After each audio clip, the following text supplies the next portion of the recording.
Welcome back, students.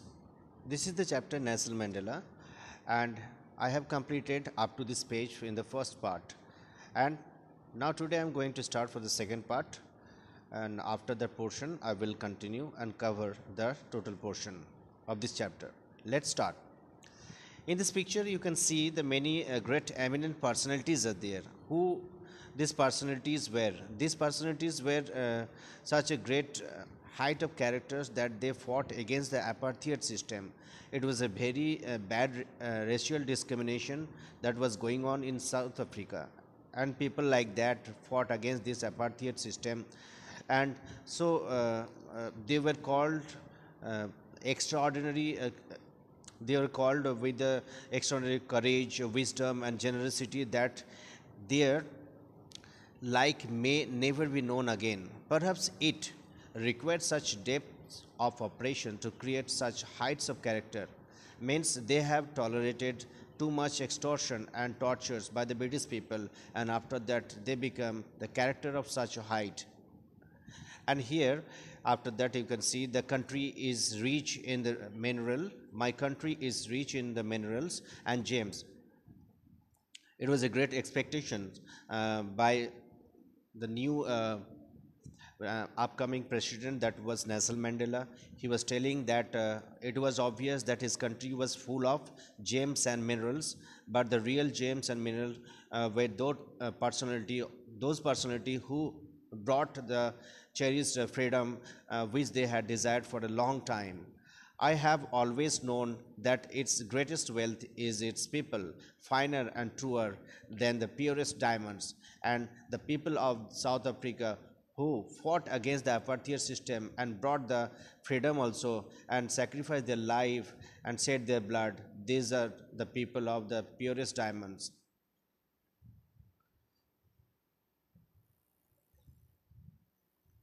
It is from these comrades in the struggle that I learned the meaning of courage. He was telling that definition of courage he came to know from these persons. Comrades means friends. Time and again means repeatedly. I have seen men and women risk and give their lives for an idea. It was their life, valuable life. Their life was in risk. They sacrificed their lives for the idea. I have seen men stand up to attacks, to the attacks and torture without breaking. These were the men of these were the men of extreme tolerance. They have the extreme tolerance power. They have tolerated attacks and torture, but they never broke down, and showing strength and resilience that defies the imagination. Here, resilience means the ability to deal with any kind of hardship and recover from its effect. Here he wanted to say that the great personalities who sacrificed their life were men of extraordinary characters. They had tolerance power, they had resilience power, and the brave man is not he who does not feel afraid, but he who conquers the fear. He was telling that I learned the courage was not the absence of fear, but the triumph over it. So, what is the real definition of courage? Is courage was not the absence of fear, but the triumph or victory over it. The brave man is not he who does not feel afraid, but he who conquers the fear. Fear is there in every step of your life, but if you conquer or if you get victory over the fear, that is your real courage. And that thing the men had at the time, so they could able to sacrifice their life. In the next paragraph, you can see no one is born hating another person because of the color of the skin or his background or his religion. People must learn to hate. If they can learn to hate, they can be taught to love. For love comes from more naturally to the human heart than its opposite. Nelson Mandela was giving focus on the thing that some things are natural, some things are unnatural. Just like our love and hate. Love is the natural thing. Uh, After our birth or during the time of our birth, that tendency or the tradition of the love we are carrying. But hate we just learn from other people. People must learn to hate. If they can learn to hate, they can be taught to love also, for love comes more naturally to the human heart than its opposite. Even in the grimmest times in the prison, means grimace means very bad times here he was depicting. In the prison means jail. He was telling that men should be taught with love and hate. If men could be taught hate, then why not? People should learn about the message of love, because love is coming more naturally. He was telling the experience, how his experience was when he was in the jail for 30 years. When my comrades and I were pushed to our limits, they could not do what they had desired because they were in the jail. I would see a glimmer of humanity in one of the guards. Many guards were there, keeping watch over him all the time, but he observed a little bit humanity in one of the guards, perhaps for just a second. But humanity was visible for a just a second. It was non-permanent, but it was enough to reassure me and keep me going. Man's goodness is a flame that can be hidden but never extinguished. It is the good deeds, and it is the goodness, it is the good qualities that are just like the flame, sometimes flickers, sometimes it might be hidden, but your real goodness cannot be hidden forever, or cannot be extinguished or put off forever. In life, every man has twin obligations. Twin obligations mean two duties. Which are the two duties? Obligations to his family and to his parents, to his wife and children. This is the first obligation or duty.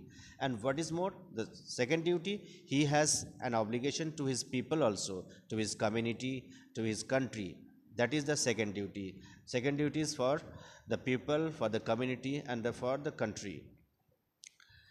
You can see the obligation means, as a human being, all of us have to do two types of duty. First of all, we have to look after our family members, and all the members have to look after. And second duty is to look after the country also. In a civil and human society, each man is able to fulfill those obligations according to his own inclinations and abilities. In each society, each man is able to fulfill those obligations. Man is trying to fulfill those duties, trying to do their duties according to his own inclinations or abilities. Inclination means natural tendencies of behavior. Man is always trying to fulfill their duties and abilities, but according to their abilities. But in a country like South Africa, it was almost impossible for a man of my birth and color to fulfill both of those obligations. But here he was telling twine obligation or two duties, but it was very difficult task for the people of South Africa, because they were captivated, they were snatched of their freedom. So how do they fulfill their dream of doing the second duty? Nelson Mandela, in his initial life, he was settled with his life and family life. He was looking after all these things. In his childhood days, there were a lot of freedom. But when he was thinking about the second obligation, there was too much burden was there. It was almost impossible for a man of my birth and color. And all this happened because of the birth and color of the skin. For this reason, people of South Africa were segregated. In South Africa, a man of color who attempted to live as a human being was punished and isolated. What was told? A man of color who means here Boer, the African native people, who tried to live as a human being, means as a normal human being. If he wanted to live, then he was punished and isolated, means kept separated from the family. What is more, in South Africa, a man who tried to fulfill his duty to his people was inevitably ripped from his family or snatched from his family. If someone is wanting to do the second duty or duty towards the country, then obviously his freedom was curtailed and he was separated from his family, his home, and forced to live a life apart. Apart means separate. A twilight existence of the secrecy and rebellion. A twilight existence of the secrecy and rebellion. So rebellion means one type of wish was there in the heart to become free one day from the clutches of the British. And they were all doing all these things in the secrecy. I did not in the beginning choose to place my people above my family. First of all, that line means that he was giving importance on his family in his early age. But in attempting to serve my people, when he desired to serve his people, do something for the people, he found that he was prevented from fulfilling his obligations as a son, a brother, a father, and a husband. But when he was going for the second duty, that time first duty was obstructed or taken away from him, because he was taken to the prison or jail for 30 years. That time he was totally separated, isolated from his family. I was not born with hunger to be free. I was born free. He was coming from the convenient family. He was not belonging to such a family where hunger was there, lack of food was there. There was enough food in his family. That matter he did not think about. I was born free. He was telling that there was a lot of freedom in his life after his birth. He spent his boyhood life, younger age, with lot of freedom. Free in every way that I could know. Free to run in the fields near my mother's hut, free to swim in a clear stream that ran through my village. So he was explaining one by one how his freedom was. He was free to run in the fields near the mother's hut. He was free to swim in the clear stream or river that ran through his village. He was also free to roast maize under the stars. He was looking at the stars and enjoy the sceneries and ride the broad backs of the slow-moving bulls. Sometimes he was riding the back of the bulls. As long as I obeyed my father and abided by the customs of my tribe, I was not troubled by the laws of man or God. What did he say? As long as I obeyed my father and abided by the customs of my tribe, I was not troubled by the laws of the man or God. It was only when I began to learn that my boyhood freedom was an illusion, when I discovered as a young man. It was only when I began to learn that my boyhood freedom was illusion. Illusion means here short-lived, or it was stayed for a little time. It was only illusion only. Illusion means something that appears to be real, but it is not real. His boyhood freedom was like that. It was not real. When I discovered as a young man that my freedom had already been taken from me. When he became a young man, that time he realized that his freedom was taken away. That I began to hunger for it. He was hungry for the freedom. That freedom was slowly taken away from him. At first, as a student, I wanted freedom only for myself. He was looking for himself only as a student. The transitory freedoms of being able to stay out at night. His freedom was transitory, means short-lived. He was wanting to stay out at night, and he wanted to read whatever he wished. And later, as a young man in Johannesburg, I yearned for the basic and honorable freedoms of achieving my potential. He was trying to achieve his luck in Johannesburg.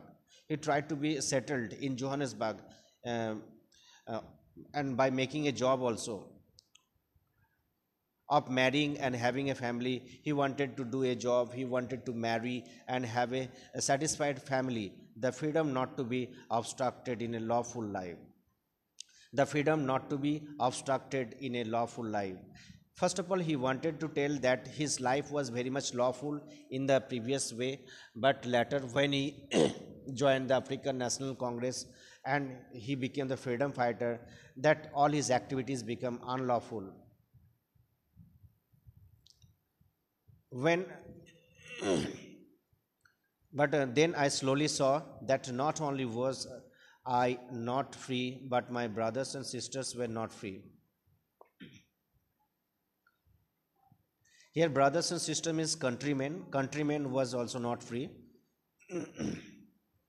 I saw that it was not just my freedom that was curtailed, but the freedom of everyone who looked like I did. That is when I joined the African National Congress, and that is when the hunger for my own freedom became the greater hunger for the freedom. First of all, he realized that his countrymen did not have any freedom, and his freedom is also curtailed or making short. That is when I joined the African National Congress. It was his very moment when he joined the African National Congress. That is when hunger for his freedom became more stronger.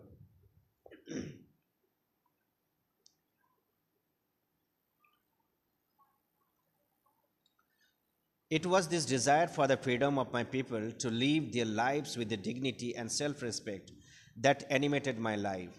It was the desire of the freedom of my people.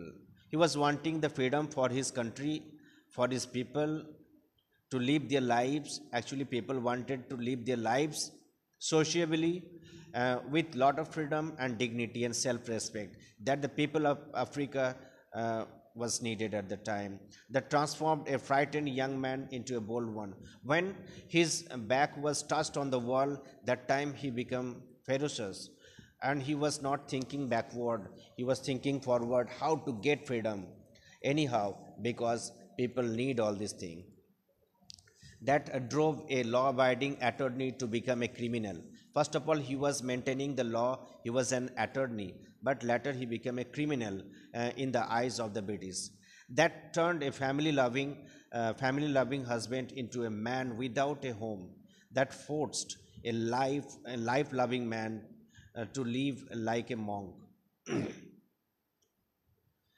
In this way, his life became totally separated. There was no relation with his family. He was totally living in a secluded life. I'm no more virtuous or self sacrificing than the next man. But I found that I could not even enjoy the poor and limited freedoms that I was allowed when I knew my people were not free. Actually, he did not like to enjoy his own or personal freedom because he wanted the country's freedom most. He was observing that it was his countrymen who are suffering a lot. Then it is very odd that I should enjoy the freedom, because people of South Africa were in chains, and the chains of the every one of my people were the chains on all of them, and the chains on all of my people were the chains on me. He was thinking that if everybody's freedom was taken away, that means my freedom was also taken away. Last paragraph of this chapter, you can see, I knew that the oppressor must be liberated just as surely as the oppressed. Here two terms are there. One is oppressor, other is oppressed. Means one people is giving torture and other people is just taking the torture. A man who takes away another man's freedom is a prisoner of hatred. A man who takes away another man's freedom is a prisoner of hatred. He is locked behind the bars of the prejudice and narrow mindedness. I am not truly free if I am taking away someone else's freedom, just as surely as I am not free when my freedom is taken from me. The oppressor and oppressed are alike are robbed of their humanity. Here, Nelson Mandela is wanting to tell that both the oppressor, one man is getting torture, and one man is making torture. Those who are getting and those who are means tolerating, both of them lacking their humanity, because the person who put the criminals in the jail, they have hatred of mind, prejudice of mind, so their mind is also polluted. On the other hand, the mind of the oppressed people, those who are in the jail, their mind was also oppressed, and there is lacking of humanity.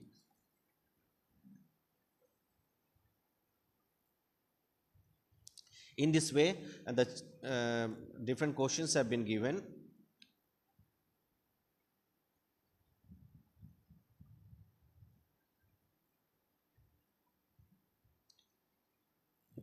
You can see the picture, the man of peace that transformed a frightened young man into a bold one. First of all, he wanted to look for himself, but after that, he wanted to serve for his country. That time, he became bold, he became fearless, he wanted to do anything for the getting freedom of the country. He was called a criminal and put behind the bars for 30 years. It was this desire for the freedom of my people to live their lives with dignity and self respect that animated my life. What did the people of South Africa want? Dignity and self respect. And it was the very thing that also included in the life of Nelson Mandela. He was also wanting this. That is when I joined the African National Congress, and that is when the hunger for my own freedom became the greater hunger for the freedom of my people. First of all, he was not included in any institution to work for, but later when he joined the African National Congress, he realized he had a lot of tasks to be done. Then his energy and gusto become energized to do something more for the country anyhow. I saw that it was not just my freedom that was curtailed, but the freedom of everyone who looked like I did. In the previous way, the people did not enjoy the freedom, but right now we can see the picture. The people are enjoying their freedom and their dignity and self respect. They are just in the aesthetic movement. But then I slowly saw that not only was I not free, but my brothers and sisters were not free. When he was maintaining his family before the joining of the African National Congress, he realized that he was not only segregated from the freedom, but his countrymen also segregated from the freedom.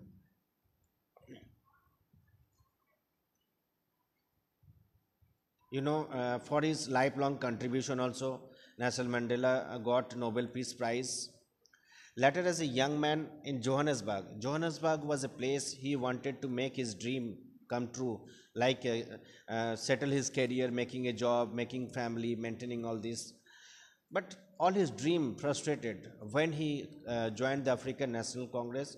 He wanted to do something, means second obligation, second duty, that is the duty towards the country. Here he told that it always seems impossible until it is done. When you come to the work, that time you know better than how it is done.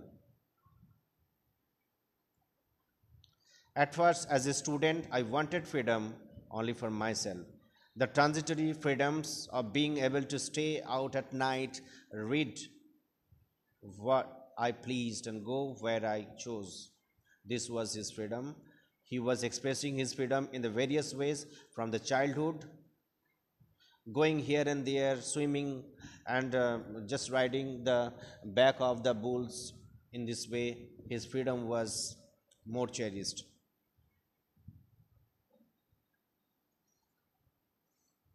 Later, he realized that the freedom was only an illusion, means short lived. It was cheating with him.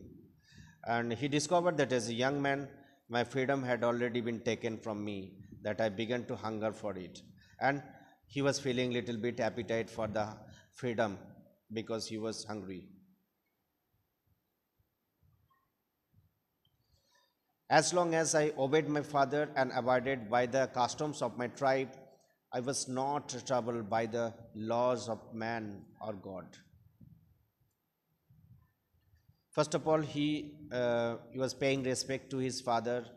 He was paying respect to the customs of his community. After that, he was feeling that he was not troubled by the laws of man or God. He was going by his own will or God, own will and law. To deny people their human rights is the challenge, their very humanity.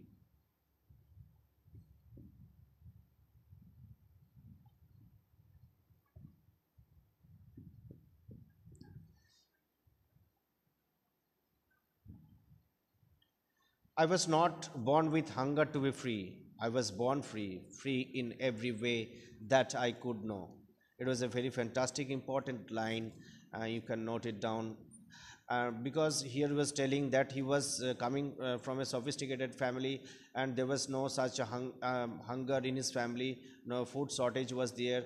He was totally free and he did not have to manage his food for running here and there.